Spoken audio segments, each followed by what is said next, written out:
Don't look behind you. But there's a Team Rocket grunt standing there, menacingly. They're always up to no good, terrorizing the Kanto region with their Ratatas, Zubats, and sometimes are coughing. Wait, why is everyone terrified of them exactly? I suppose their quantity over quality approach is a good intimidation tactic. Just look at how many grunts there are in Silph Co. Though these grunts are fodder for the player, in-universe the average NPC sees them as legit threats, covertly running the game corner with a secret hideout in the basement, killing a Marowak to steal Cubone skulls, storming Silph Co, and so on. These are wicked deeds, people. But as I mentioned, the average grunt, and Giovanni, don't pose much of a threat in battle. So the aim for this video is to scale them up to a hypothetical hard mode, something that a more experienced player could get some engagement from. I am looking at the Fire Red and Leaf Green remakes, but I won't cover the Sevi Island encounters with Team Rocket today, but if people clamour for that, then I'm willing to make a part 2 covering those battles. With that out of the way, let's get to it.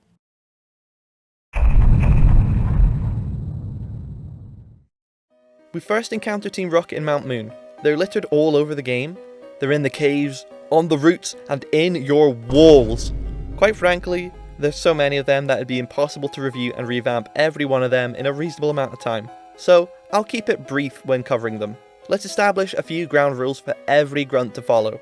Any grunt using multiple of the same Pokemon, for example this one in the Rocket Hideout using 2 Rattatas and 2 Raticates, condense that down to 1 of each. Until Silph Co, where every unevolved Pokemon will be straight up removed or replaced by their evolved version. Additionally, sweeping level increases can be made. Again, take a look at the same grunt. Level 19 is too low for that point. They could easily be around, say, level 24, with Raticate having a moveset like this. This should cut down the tedium of spamming the A button, one-shotting baby Pokemon, meeting 0 resistance. But I'm getting ahead of myself a bit here. For Mount Moon with only 4 grunts, it makes sense for them to be fodder. It's your first encounter with Team Rocket. And as for the Super Nerd, he's not part of Team Rocket, but he's a nice mini-boss using a Voltorb, Grimer, and Coughing. So yeah, not much to cover here. Let's skip ahead to the first major Rocket encounter the player has.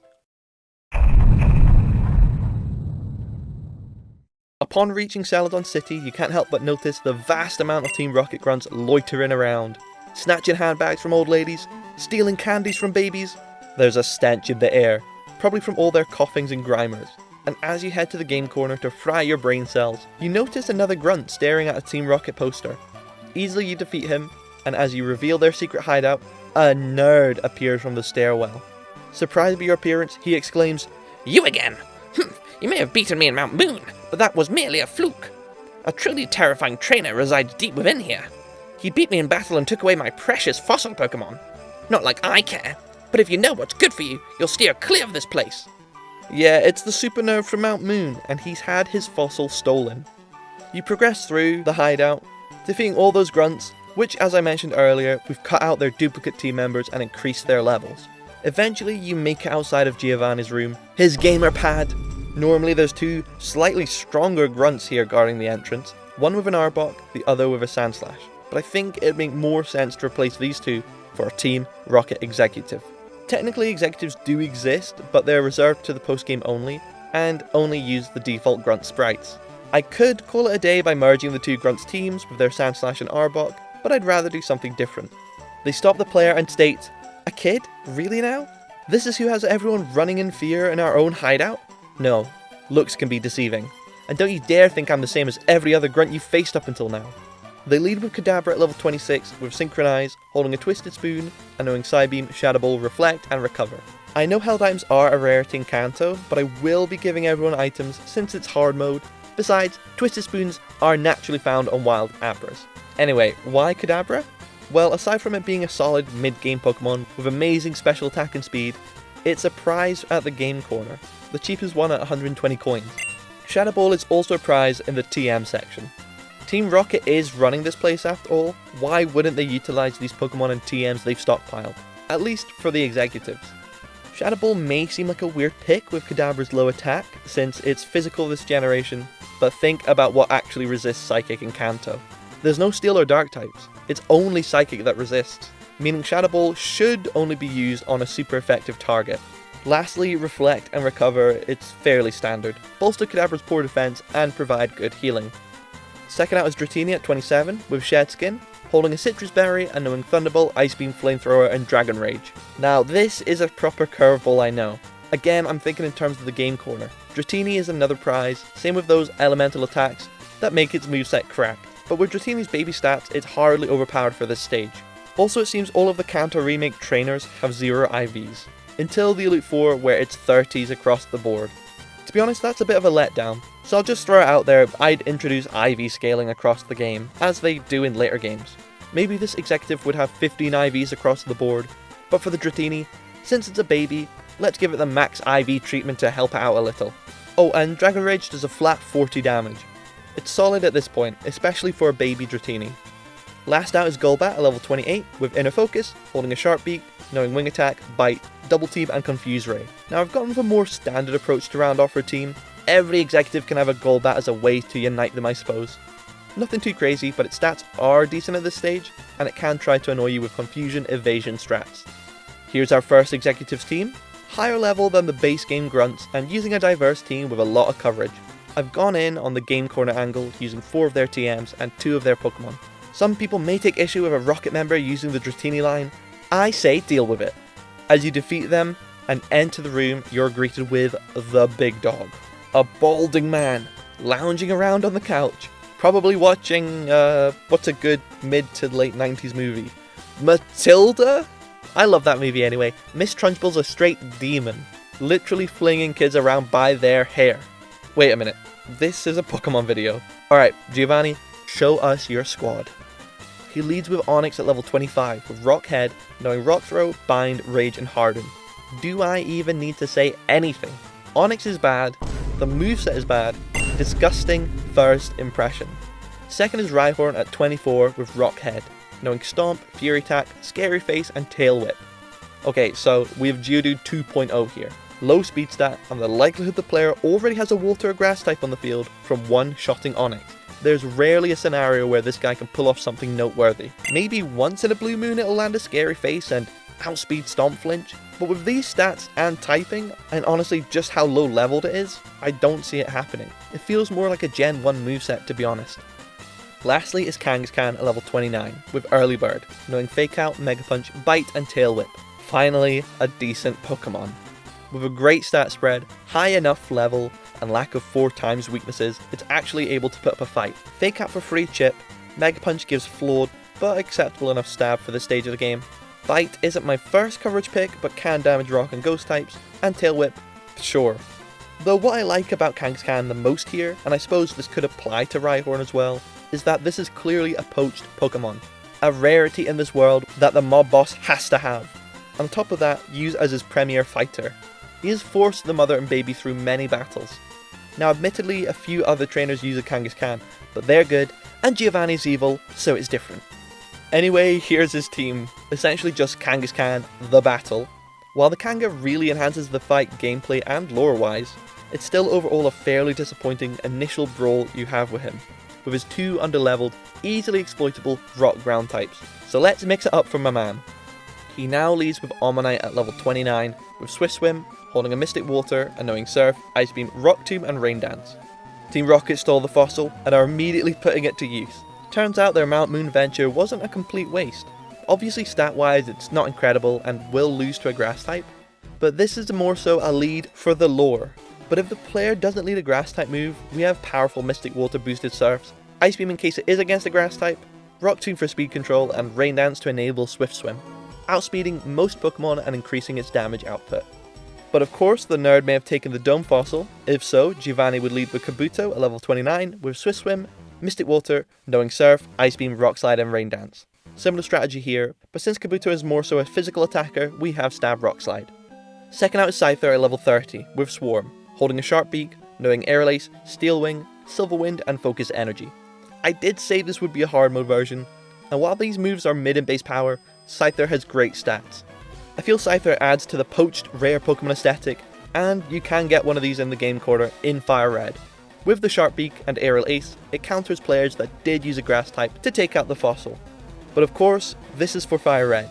If you're playing Leaf Green, then the game corner bug you can buy is Pinsir, at level 30, with Hyper Cutter holding a black belt, knowing Brick Break, Rock Slide, Dig and Focus Energy.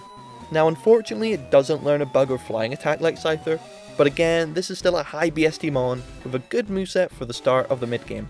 Oh, and both bugs appreciate Rain Dance neutralizing their fire weakness, especially Pinsir, who is geared better to beating fire types with a ground and rock attack.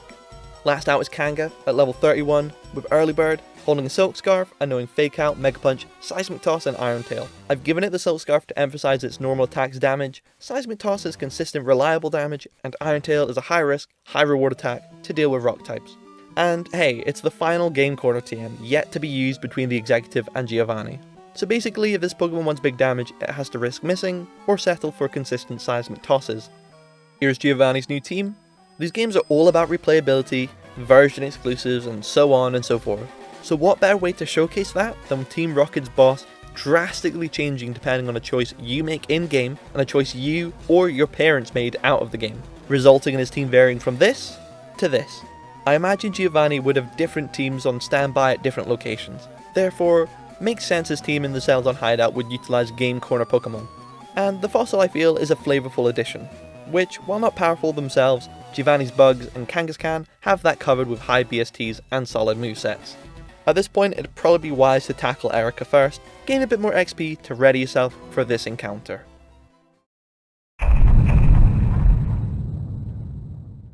Soon after the Celadon Hideout, you encounter Team Rocket again in the Pokemon Tower, a somber structure where deceased Pokemon rest. The callous Team Rocket don't care though. As we all know, they killed a Marowak protecting its young as they stormed the tower, hunting down Cubones to sell their skulls. In the game you climb up the tower, fighting channelers with Ghastlies and Haunters, defeat the Ghost Marowak, and enter the 7th floor, where there's a few Rocket Grunts harassing Mr. Fuji, nothing remarkable, their teams are mainly unevolved and underleveled, so I'm thinking this would be a good place to have our second executive battle. Let's replace the final grunt for one. Maybe they lead with dialogue like, "That Marowak was a real pain, but it was worth getting our hands on its baby. Do you really think you can stop Team Rocket? I'd like to see you try." They lead with Cubone at level 29, with Rockhead holding a thick club and knowing Frustration, Bone Club, Rock Tomb and Growl. This sick MFer just killed Cubone's mother and is now forcing it to battle. It's not meant to be a tough opener, but to further the narrative of Team Rocket's depravity. But with a thick club, and Cubone's strongest attack being the max power base 102 Frustration, the player will feel Cubone's pain as it lashes out on you. Next out is a standard issue Golbat with Inner Focus, holding a sharp beak, and knowing Wing Attack, Bite, Giga Drain and Confuse Ray. Not much to note here, but now Giga Drain gives them a good counter for rock types. Lastly is his ace, Arbok at level 31 with Intimidate, holding a Citrus Berry and knowing Sludge Bomb, Bite, Iron Tail and Glare. Arbok isn't exactly a powerhouse stat-wise, so I think by now it's fair giving it Strong Stab in Sludge Bomb. Its other moves provide some coverage to types it can't deal with, and Glare essentially is Stun Spore to spread stats around. Here's the Executives team. The Cubone is the main takeaway. Team Rocket is sick, and it'll make you feel bad knocking out Cubone, but just know it's for the best, as when you defeat the Executive, Team Rocket scarpers off and Mr. Fuji states that in their haste, they thankfully left Cubone behind, whom he adopts and takes back to his house. A depressing encounter that at least ends on a positive note.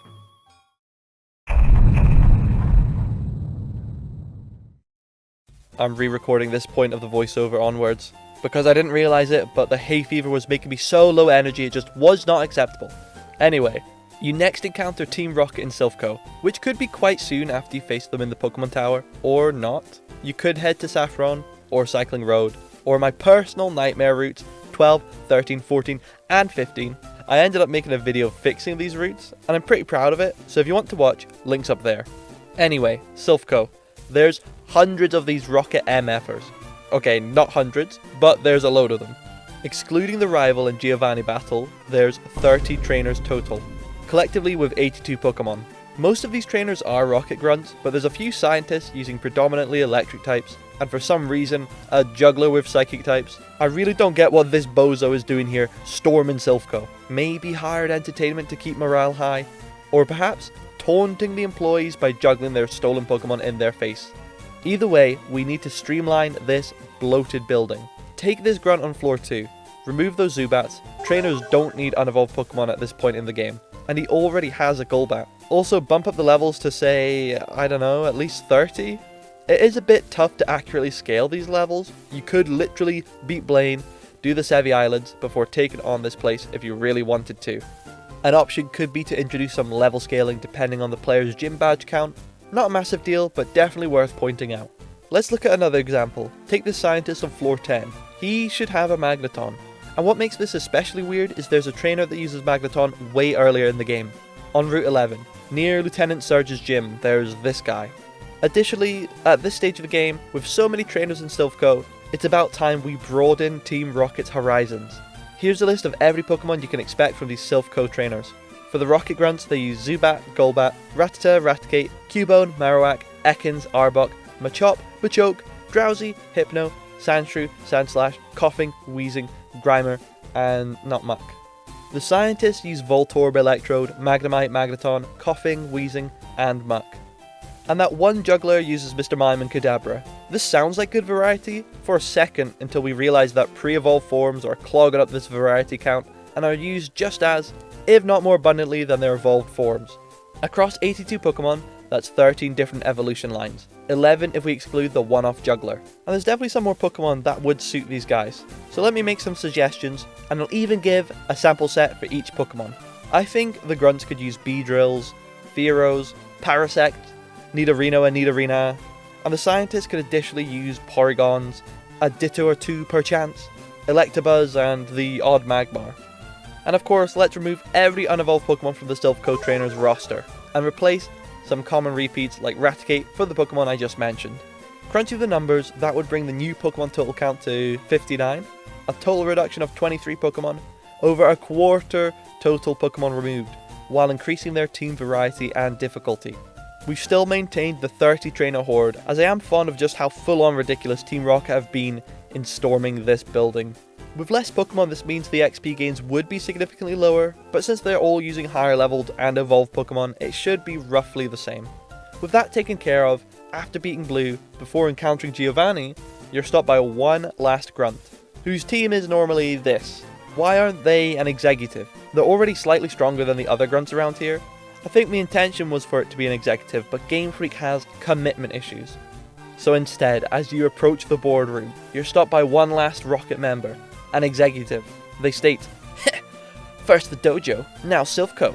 After some minor setbacks in Celadon, we're stronger than ever." Wait, I remember you. You're that kid that found our secret hideout. You may have ruined our plans with the game corner, but this time things won't go your way. They lead with Hypno at level 36, with Insomnia holding a Twisted Spoon, and knowing Psychic, Shadow Ball, Reflect, and a Hypnosis. With Hypno's great special defense but mid-defense, Reflect can patch that up. And as stated before, the only way to resist a Psychic type in Kanto is to be a Psychic type, so Shadow Ball's basically all the coverage you could need. Second is Hitmonlee at level 36, with Limber holding a Black Belt, knowing High Jump Kick, Mega Kick, Rock Slide, and Bulk Up. As stated, she's managed to swipe a Pokemon from the dojo. Hitmonlee has pretty solid stats, decent stab, coverage, and bulk up to patch up his low defense. If Reflect is still up, then suddenly Hitmonlee will be very tanky, while hitting very hard. This is if you're playing Fire Red, as in Leaf Green instead you'll have a Hitmonchan at level 36, with Keen Eye, holding a Black Belt, knowing Mach Punch, Sky Uppercut, Rock Slide, and Bulk Up. Similar stats, similar movesets, but Bulk Up Mach Punch, especially with the Black Belt, could make this a tougher matchup than Hitmonlee. I think it's worth having several examples of Team Rocket's thievery on display in battle, from the Fossil to Cubone to the Hitmons, as sure, there's plenty of text denoting how dastardly they are, but this puts a focal point on these accusations. Plus, you don't see these Pokemon too commonly, so it's a win-win I think. Lastly is Golbat at level 37, with Inner Focus, holding a Poison Barb, knowing Aerolase, Sludge Bomb, Giga Drain, and Confuse Ray. Standard issue Golbat here, with a near endgame moveset. Powerful Sludge Bombs, boosted by the Hell Diamond, is the best way to deal damage, and Giga Drain, again, for Rock types. Here's the Executives team, leading Hypno that can support with Hypnosis and Reflect for the physically frail Hitmons to set up and deal heavy damage. I'm having a lot of fun incorporating their evil deeds into their team compositions, something alluded to with Giovanni's Kangaskhan, and now expanded upon. As you defeat the Executive and enter the boardroom, you can see Giovanni having a respectful conversation with Silph Co CEO. First encounter was a letdown, but now surely he's bringing out the big guns. Let's see. He leads with Nidorino at level 37, with Poison Point, knowing Horn Attack, Poison Sting, Fury Attack, and Helping Hand. What is going on?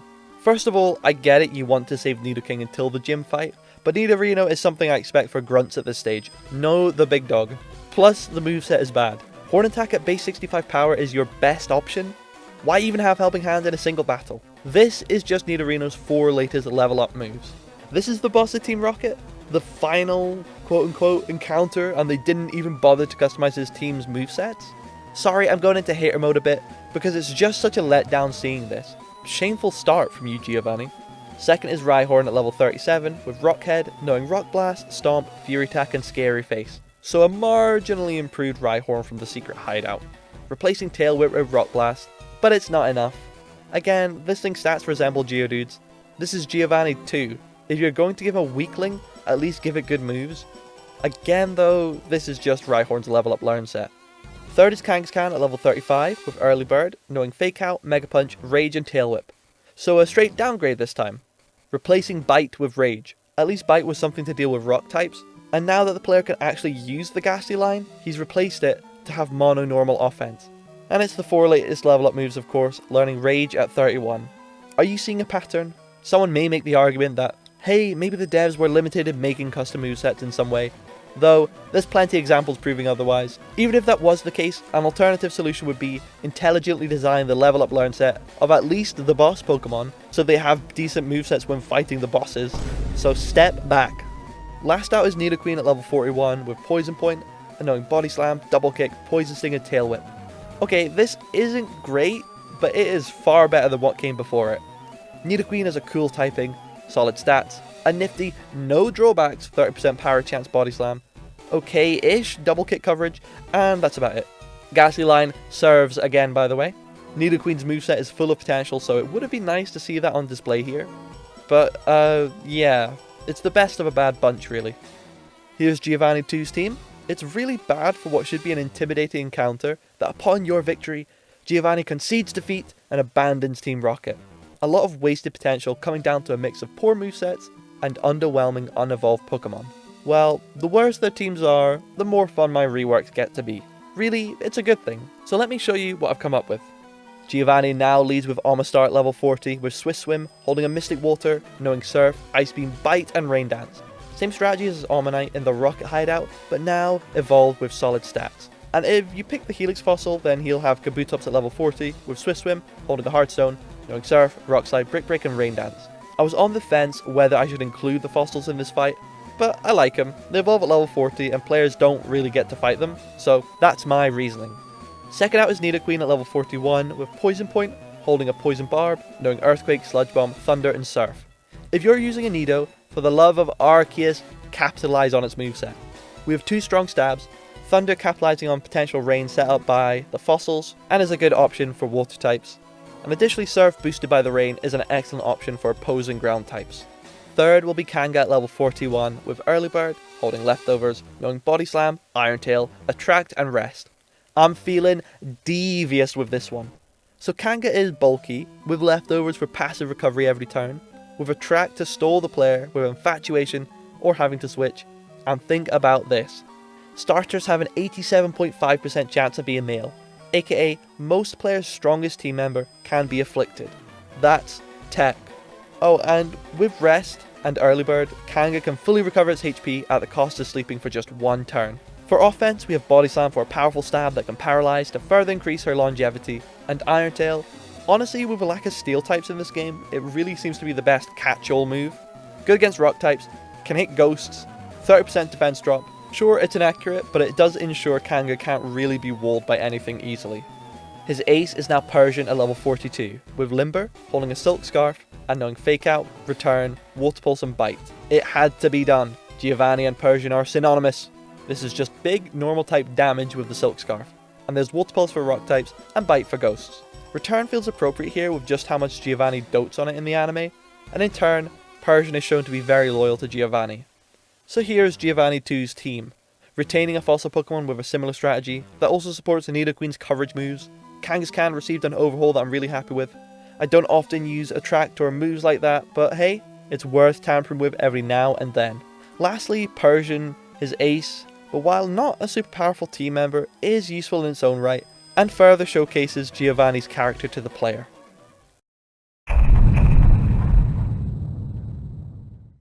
Okay, we can cover Giovanni's gym battle as well, I suppose. Consider this an early preview for fixing Fire Red and Leaf Green's gym leaders. With 7 badges under your belt, you head back to Viridian City, the first gym you encounter in your playthrough that's mysteriously locked when you try to enter.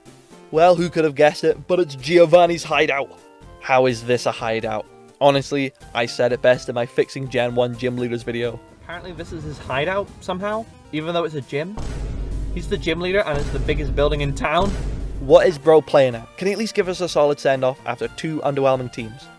He leads with a Rhyhorn at level 45, with Lightning Rod, knowing Earthquake, Rock Blast, Takedown, and Scary Face.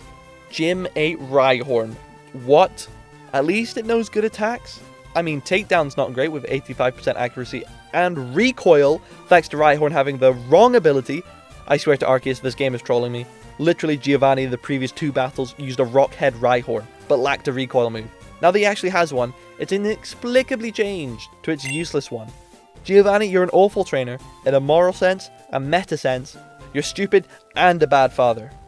Next he sends out Dugtrio at level 42, with Sandveil, knowing Earthquake, Sand Tomb, Mudslap, and Slash.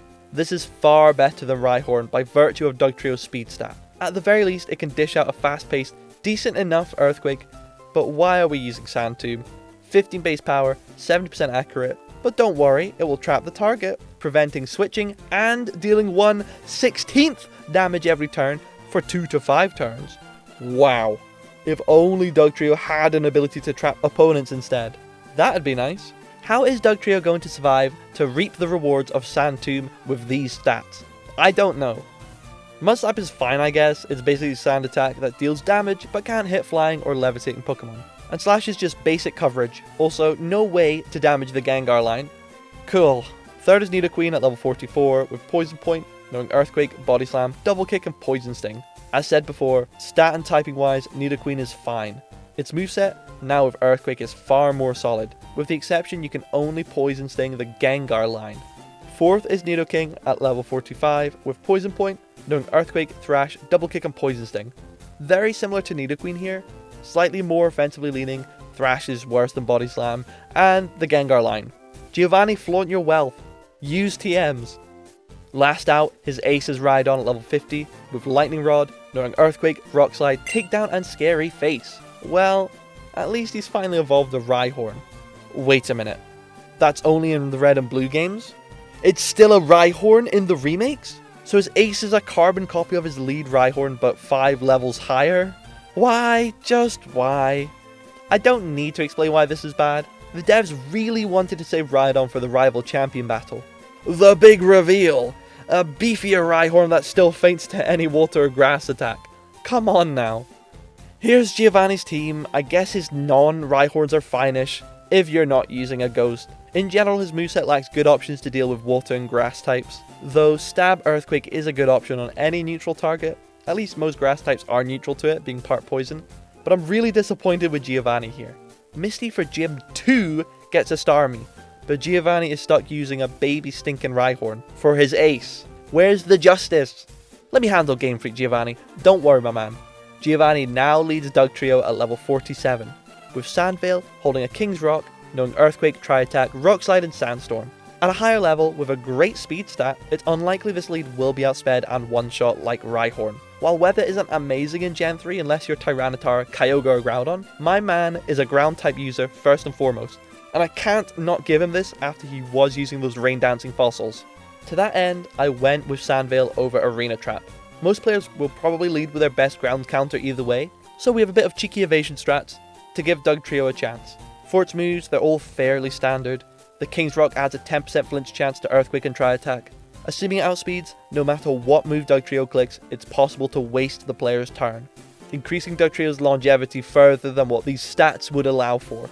Second out is Nidoqueen at level 48, with Poison Point, holding a Poison Barb, knowing EQ, Sludge Bomb, T-Bolt, and Surf. Same moveset as Silph Co, except changing Thunder to Thunderbolt as there's no longer range support. Third is Nidoking at 48, with Poison Point, holding a Soft Sand, knowing EQ, Sludge Bomb, Mega Horn, and Flamethrower. Very similar stats to Nidoqueen, but with slightly higher attack. I want to capitalize on its stronger stab, with the Soft Sand boosting Earthquake. Mega Horn is a powerful attack for Psychic types, while Flamethrower, I mean, most Ice types are part Water, but Jinx, watch out! These moves also work well against grass types looking to sweep Giovanni. 4th out is Rhydon at level 50 with Rock Head holding a Quick Claw, knowing EQ, Rock Slide, Mega Horn and Double Edge.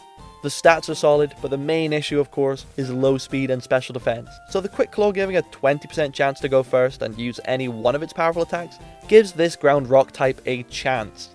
Last out is Persian at level 52 with Limber, holding a Silk Scarf, knowing Fake Out, Return, Water Pulse and Shadow Ball.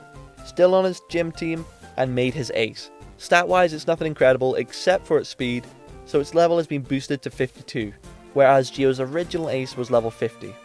It's using a similar moveset from Silph Co, but I've replaced Bite for Shadow Ball for better damage against Frail Ghosts and Psychics. Here's Giovanni's team, a wealth of powerful Earthquakes, courage moves, cheeky roll of the dice strats like flinching, evading and quick clawing.